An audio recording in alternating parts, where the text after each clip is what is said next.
गुरुग्राम एक ऐसा शहर जो अक्सर ट्रैफिक, कॉर्पोरेट लाइफ और कई विवादों की वजह से सुर्खियों में रहता है, लेकिन इस बार तस्वीर बदली हुई है। यहाँ न कोई टकराव है, न कोई हंगामा।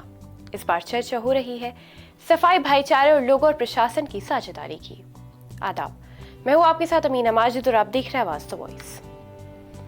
गुरुग्राम में मुस्लिम आबादी काफी ज्यादा है, लेकिन मस्जिदों की संख्या कम होने की वजह से लंबे वक्त से लोग सड़क किनारे, सार्वजनिक जगहों पर जुमे की नमाज पढ़ते थे। इससे ट्रैफिक और इंक्रोचमेंट जैसी समस्याएं बढ़ने लगी थी। कुछ साल पहले प्रशासन ने खुली जगहों पर नमाज पर रोक लगाई, लेकिन लोगों की सुविधा के लिए सेक्टर 29 स्थित होडा ग्राउंड का एक हिस्सा नमाज के लिए तय कर दिया गया था। तब से हर शुक्रवार और ईद बकरीद पर हजारों लोग शांतिपूर्वक तरीके से नमाज पढ़ते हैं।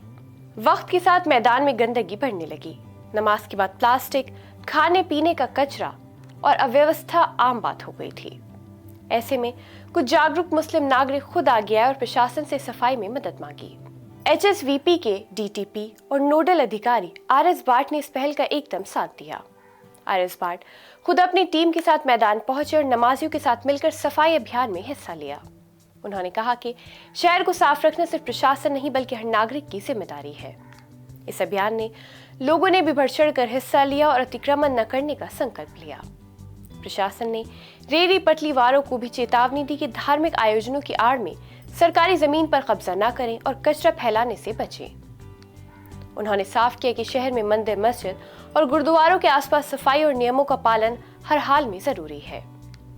गुरुग्राम में बुलडोजर मैन के नाम से मशहूर RS भाट की छवि लोगों को काफी पसंद आई। सोशल मीडिया पर लोगों ने उनकी जमकर तारीफ की और किसी ने उन्हें ईमानदार अधिकारी कहा तो किसी ने इस पहल को देश बदलने वाली सोच बताया।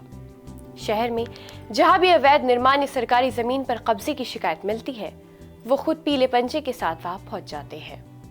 रोजाना शहर के अलग अलग कोनों से अतिक्रमण हटाना उनकी दिनचर्या का हिस्सा है। वहीं गुरुग्राम का ये मॉडल दिखाता है कि संवाद, सहयोग और जिम्मेदारी से किसी भी विवाद को भाईचारे और सफाई की मिसाल में बदला जा सकता है।